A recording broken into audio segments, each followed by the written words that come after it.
प्रभु श्री राम के पिता राजा दशरथ की तीसरी पत्नी कैकेयी थी। कैकेयी ने भगवान राम को ही 14 वर्षों के वनवास पर भेजा था। वैसे तो कैकेयी भगवान राम और अपने बेटे भरत से प्रेम करती थी, जबकि कैकेयी ने भगवान राम के लिए 14 वर्षों का वनवास मांगा था। तब भरत बहुत हैरान हुए थे। हिंदू धर्म में रामायण को बहुत ही पवित्र ग्रंथ माना जाता है। रामायण में भगवान राम के जीवन का उल्लेख मिलता है। रामायण का सार तो सभी लोग जानते हैं, लेकिन रामायण में कई ऐसी कहानियाँ हैं जिनके बारे में बहुत ही कम लोगों को मालूम है।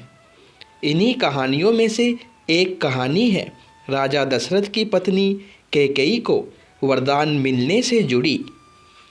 इस वरदान के कारण ही कैकेयी ने प्रभु राम को 14 वर्ष के वनवास पर भेजा था। कैकेयी अपने बेटे भरत से बहुत ज़्यादा प्रेम करती थी। उन्हें राम से बहुत सी आशाएं भी थी, परंतु सवाल यह उठता है कि आखिर उन्होंने क्यों राम को 14 वर्षों के वनवास पर भेजा। राजा दशरथ के विवाह के पहले कैकेयी महर्षि दुर्वासा की सेवा किया करती थी। कैकेयी की सेवा से प्रसन्न होकर महर्षि दुर्वासा ने कैकेयी का एक हाथ वज्र का बना दिया था और आशीर्वाद दिया था कि भविष्य में भगवान तुम्हारी गोद में खेलेंगे। समय बीतता गया और कैकेयी का विवाह राजा दशरथ के साथ हुआ। कई सालों के बाद स्वर्ग में देव असुर संग्राम प्रारंभ हो गया। देवराज इंद्र ने राजा दशरथ को सहायता के लिए बुलाया। रानी कैकेयी भी महाराज की रक्षा के लिए सारथी बनकर देव असुर संग्राम में पहुंची थी। युद्ध के दौरान महाराजा दशरथ के रथ के पहिए की कील निकल गई और रथ लड़खड़ाने लगा। ऐसे में कैकेयी ने कील की जगह अपनी उंगली लगा दी और महाराज की जान बचा ली। राजा दशरथ कैकेयी के युद्ध भूमि में साहस से बहुत प्रसन्न हुए और उन्हें 3 वरदान मांगने के लिए कहा। कैकेयी ने उस समय प्रेमवश कह दिया कि इसकी ज़रूरत नहीं है, अगर कभी ज़रूरत होगी तो मांग लूँगी। कैकेयी ने राजा दशरथ को इसी वरदान के जाल में फांस लिया और राम के लिए 14 वर्ष का वनवास मांग लिया। लेकिन राम के लिए कैकेयी ने 14 वर्ष का वनवास ही क्यों मांगा? इसके पीछे कई अनेक राज है। कैकेयी ने ही भगवान राम के लिए 14 वर्ष का वनवास मांगकर यह समझाया कि व्यक्ति युवावस्था में अपनी 14 यानी 5 इंद्रियां, 5 कर्मेंद्रियां और मन, बुद्धि, चित्त और अहंकार को वश में रखेगा, तभी अपने अंदर के घमंड और रावण को मार पाएगा। जिस समय यह घटना अयोध्या में घट रही थी, उस समय रावण की आयु में केवल 14 वर्ष ही शेष बचे थे। यह बात कैकेयी जानती थी।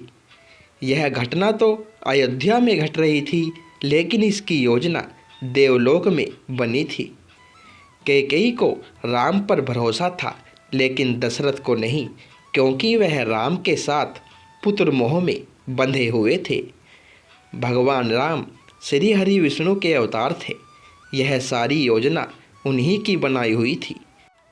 इस योजना में भगवान राम ने सरस्वती से मंथरा की मति में अपनी योजना डलवाई। मंथरा ने कैकेयी को वही सब सुनाया और समझाया जो सरस्वती करवाना चाहती थी। इसके सूत्रधार स्वयं भगवान श्री हरि विष्णु थे। उन्होंने ही यह योजना तैयार की थी।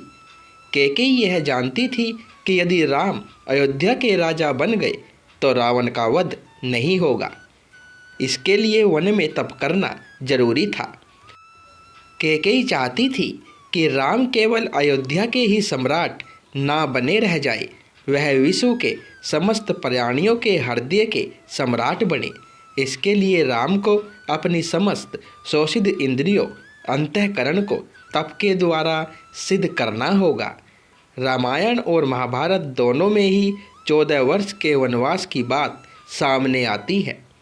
रामायण में भगवान राम को 14 वर्ष का वनवास भोगना पड़ा था, जबकि महाभारत में पांडवों को 13 वर्ष का वनवास और 1 वर्ष का अज्ञातवास झेलना पड़ा था।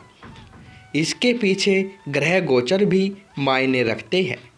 उन दिनों मनुष्य की आयु आज के ज़माने से काफ़ी ज़्यादा हुआ करती थी, इसलिए ग्रहों की दशा भी ज़्यादा होती थी। शनि चालीसा में उल्लेख मिलता है, राज मिलत बनु राम ही दिनहा, कैकेयी की मति हरि लिन्हा। यानी शनि की दशा के कारण कैकेयी की मति मारी गई और भगवान राम को शनि के समय अवधि में वन वन भटकना पड़ा। उसी समय रावण पर भी शनि की दशा आई और वह राम के हाथों मारा गया। शनि ने अपनी दशा में एक को कीर्ति दिलाई और दूसरे को मुक्ति। जय श्री राम। दोस्तों, यह वीडियो आपको कैसी लगी कमेंट में ज़रूर बताएं और वीडियो पसंद आई हो तो वीडियो को लाइक शेयर और चैनल को सब्सक्राइब करें। धन्यवाद।